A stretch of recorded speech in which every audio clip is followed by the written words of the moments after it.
So my life was changing in the most gargantuan way. Yeah. But not because of 50 Shades. When people don't understand why you want to play golf, like, Yeah. what other sport do you get this sort of environment? The first comments I saw were like, he looks really fat, he's aging badly, and why is he even there? Beautiful. Jesus, that's beautiful. But you know, I lost my mum when I was 16, so that was a catastrophic event in my life that takes happiness away, obviously, in a monumental way. Despite how great home life is and how good my career's going, I am much happier if I'm playing good golf. You're only as happy as your last good golf shot. Your last shot. In a way. Yeah. Well, there's the ferry setting off. Oh, looks like it's going the wrong direction. Whoops. Is that going to do a big turn? Is it doing a U-turn? I love how on cue this guy just started playing like the fiddle. It's unbelievable, isn't it? By himself. Brilliant. Welcome to It's absolutely Mull. incredible. Like I say, last night we were up in this pub and there was just this beautiful live band playing. So cool. They were so good. Yeah. I was actually brought a tear to my eye. I was like, this is just so beautiful. And the sun sets behind Iona here. Okay. How many golfers do you reckon are on the island? Is there an active membership? Like, can you be a member of Iona Golf Club? It's free. It's free? Yeah. It's free? It's free. It's always nice, isn't it? My kind of club. That is nice. How many? 7. Close, 10. I was joking with 7. Wow.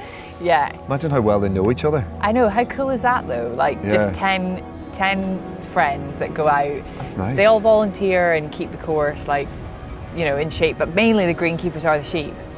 They keep the grass down and it's on the back side of the island. So the island is 3 miles wide and 1.5 miles deep. Wow. And there are 170 residents of the island of Iona. Jesus, wow. Actually, I think there's something that you cannot find anywhere else in the world on the island of Iona. I don't know, I can't quite put my finger on it, and maybe you can help me do that today. I'm so intrigued to see what your experience is. Yeah.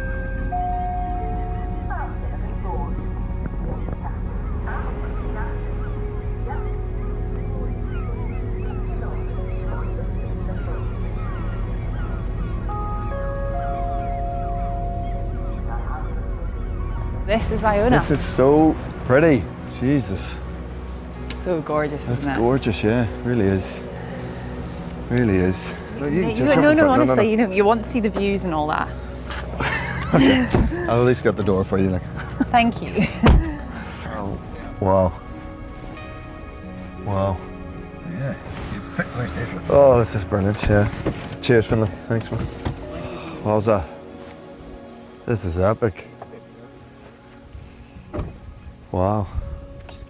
It's so mad. Literally just land, fields. So cool. Wow. What do you think's been your breakthrough moment in your career where you went from just kind of regular Jamie Dornan to Jamie Dornan the superstar? Sort of uncomfortable if you say Jamie Dornan the superstar. Sorry. That doesn't sound right. Movie star? I don't know. That got done all right. And the fall changed my life. I've said that lots of times. It just did. Yeah. It totally, overnight, changed my my working life. And I had another career before. I was a model before that, and I did extremely well out of it. And I didn't love the process, but I loved the journey of it. So you know, in many regards, I felt like I'd been a very successful person in my 20s. Then in my late 20s, when everything kicked off with the fall and what's come after it, it was all down to that one job. Right. And people taking a risk to cast me in that, which I probably on paper wasn't who they should have or would have cast. So yeah, it was almost as simple as that, and it was overnight, and it was satisfying because it was something that was really well conceived and well executed and well received. It was phenomenal. It was so good. Jamie, what's your handicap? 9. 9. God, you're a good golfer. It's not good. 9. That's very impressive. And how much do you love golf? You know, what's that stat that men think about sex every 5 minutes or whatever? That you can apply that to me with golf, I think. That it might even be more frequent than that. I just love it. I love the constant challenge of it and the pursuit of trying to get it right. I think it's a really good thing to have in your life, in the background, always trying to get better at this thing that feels impossible. Yeah. And I just love it for the times where you do hit a good shot and that feeling, and those days where you do feel like you can play golf. Yeah. I'm a tinkerer. I tinker too much, I think. Right. I'm a bit You like and Adam always Scott. trying to, yeah, me and Adam and Padre Carrington, tinkering too much. Now, this is a golf course. Basically, everything you see that's green Yes. is the course. Got you. And Finlay, who very kindly gave me some advice about where we're actually going out here this morning, Yep. taught me about this opening hole. So basically the crest of this hill, Yep. just behind that is the hidden green. So when I Okay. hit my driver, I had like a 9-iron in. Okay. So you're just trying to hit something straight down the middle here. And Yep. as you can see, it's buttercup season. It is So very pretty. if you lose your ball in the fairway, you get a free drop. I love it. So And do you get extra points for hitting these cyclists? definitely. Okay, do you want to get us going? No, I think you should lead the way. Right. Show us how it's done. See if those calf muscles have got some Oh, function. Jesus. Oh, no, honestly. I was like, should I wear shorts? Because these become a talking point wherever I go, sadly. Let's see how much power is really in the tank. Yeah. Well, it all comes from your legs, they say, don't they? That's what they say. Strike. Wee bit leaky. It's all right. Do you know what? That is actually a good angle from Yeah. a little bit down the right half. It's perfect. Yeah, okay. Beauty. All right. Thanks again for coming, Jamie. Oh, I'm This is a delighted. treat. Oh, that is money. That's the line. That's sublime. Yeah, lovely shot. The cool thing about this channel and this series that we have is that it's about golf, of course, and it's wonderful that we get to use golf as an icebreaker, Yeah. to spend time with wonderful people like yourself that, yes, we've met before, and it's so cool that golf does that and brings cool people together, but we don't know each other that well. Yeah. But I feel like often in golf it allows for broader conversations and to get to know people on like a deeper level, Yeah. and to understand how your life has panned out to be the way it is, because you are just such a normal, like, you're so grounded and down to earth from Hollywood, you know, Belfast, and you've had an amazing amount of success. And I guess for our viewers and for selfishly me, I'm the one that gets to chat to you, it's interesting to hear a little bit about that journey and how your life's panned out in the way it is, and it's inspiring for people that are coming along next, and also people that are living their own lives out there. Yeah. I suppose what I wonder is like how you are. Like, are you happy? Yeah, I would say actually at the moment I'm the happiest I've ever been, to be honest with you. Awesome. I feel great about my family, which is the most important thing to me. We're so lucky there. Like, I've married an incredible woman and we've got 3 beautiful, healthy girls. That's a great launching off point of happiness. You know, that is just like me sort of settled because of that. And I love that, like, stability that I have in my life, and I'm really thankful for it, that I, for whatever reason, made the right moves to find myself in this position, you know, with family-wise.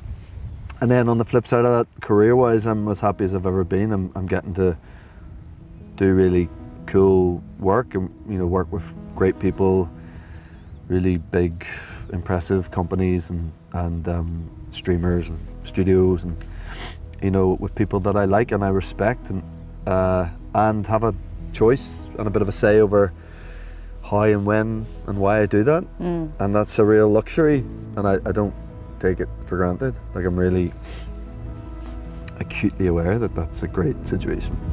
So and so it kind of leads to happiness. I also think, like, I'm so grateful where I'm from.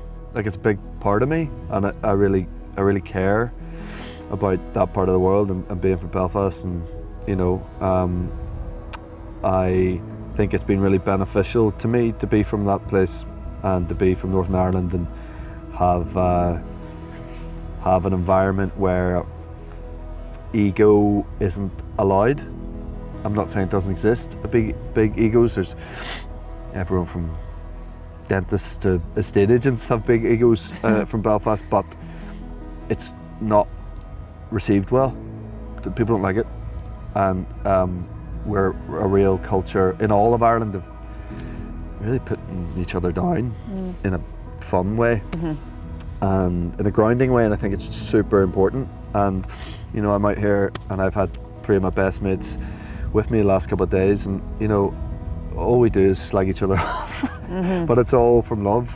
And I've had the same group of friends since I was a kid, and I can't even tell you, I think that is a total necessity for keeping your head when some of the stuff you're exposed to and the sort of line of work I'm in and where I've got with it.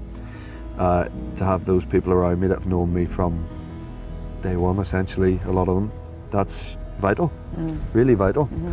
I've got great mates from being in this industry, true like friends for life that I love, but it's just really good for me to have people around me who don't care about any of that. How much do you think that sort of self-deprecating nature and like no room for ego that exists within Irish culture comes from, I guess, there's been struggles, you know, internally and culturally, and I guess that puts things into perspective, really. How relevant do you feel that is to your life and to the culture broadly? I think we're all a product of our history, came before us, and the environment we grew up in, and you know, particularly in the north, based on you know what everyone's been through. There is a way of using humour to help people through traumatic circumstances. That is the crack at home. Like people are so quick with humour, particularly in the north, because it would use it as a sort of coping mechanism to try to deal with the sort of difficulties and bleakness of what was going on around for 30 years. And longer than that if you factor in other aspects of what led us to that point anyway. So it's you know, there's not many people from where I'm from who aren't funny. I really believe that. I think like and you are really funny. Like I don't know if I'm funny, but like I don't even mean that. But like you know. No, but I mean more broadly, just Irish, Northern Irish. You know, you are genuinely really funny people. Yeah, well, I think we are, and I think we've got a good attitude to humour, and maybe are sometimes too quick with it in certain scenarios, and we've all been caught out sometimes, particularly around Americans. Sometimes you'll say something and they're like, oh, what? You can't say that. And you're like, well, Jesus, never come to Ireland, because like everyone will say something like that, you know, in those moments. So yeah, I do, and I do think there's a built-in resilience to you if you come from where I come from, and based on what people have collectively gone through there, and I think I've benefited from that. And it's funny, I feel like I've ended up doing a career that just really suits me and my temperament and whatever my skill set is, whatever it is. I find like a place that works for me. I was just so sport driven that all I wanted to do was be involved in sport. Right. Definitely wasn't good enough to play any sport professionally, but I wanted to work in sport in some capacity.